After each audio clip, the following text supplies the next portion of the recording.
We're talking crop markets now with Dr. John Michael Riley, an associate professor in the Department of Ag Economics. John Michael, thanks for being with us. So glad to be here. Dr. Anderson retired a couple of weeks ago, and you're going to be filling in for a while. So let's tell our viewers a little bit about yourself. Certainly. So I grew up in Mississippi and was familiar with Oklahoma prior to coming here with this position. I spent some time at Northeast Oklahoma at the junior college there. Then I went back to Mississippi to finish up my undergraduate work. Stayed there a little bit longer, ended up at Kansas State for a little while working on my doctorate, and then actually went back to Mississippi after that. Spent some time there as an extension professor doing similar work to what we're discussing today. Crop markets, cattle markets was kind of my duties there. And then eventually I had an opportunity opened up here at Oklahoma State for a teaching position, and I brought the family, and we've been here ever since the summer of 2015 and really enjoyed our time here at Oklahoma.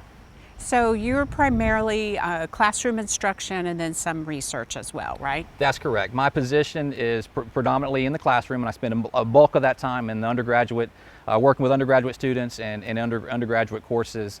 And so that is my primary duties and where I get a lot of joy and passion. My courses follow markets, so I teach a course on agricultural markets at the junior level and then commodity futures markets at the senior level. And so a lot of what we're discussing today is what I really focus on with the students.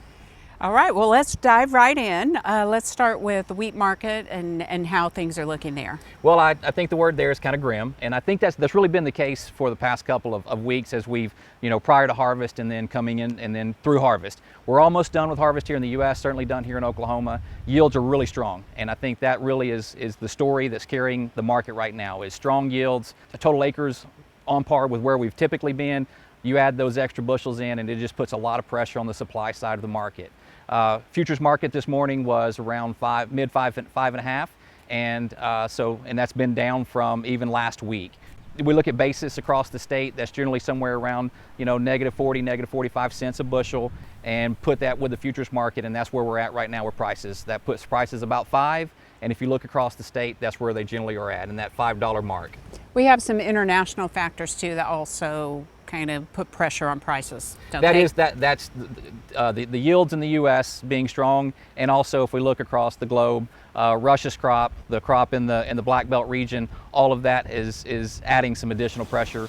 Russia is certainly dominant right now in the export market. They have the cheapest wheat out there on the market. They are certainly undercutting a lot of other exporters, and everybody's kind of gravitating toward that Russian wheat. And again, it's just kind of building up those supplies here in the U.S.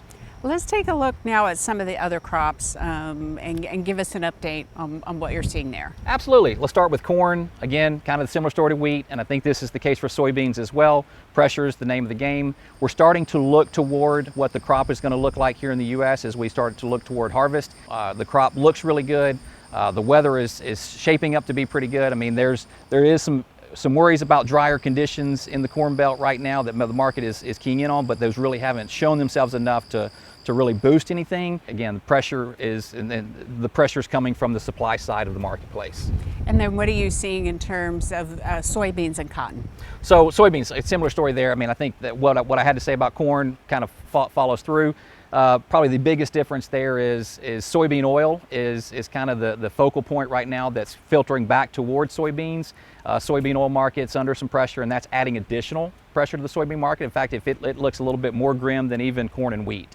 Cotton prices are in that mid 70s, low 70s cent per bushel per pound, and a lot of that has to do with the crop looks pretty good. There's expectations of a wetter moving as we get toward harvest, and then also another thing that cotton really keys in on relative to other crops is the dollar index, because we export so much of our cotton.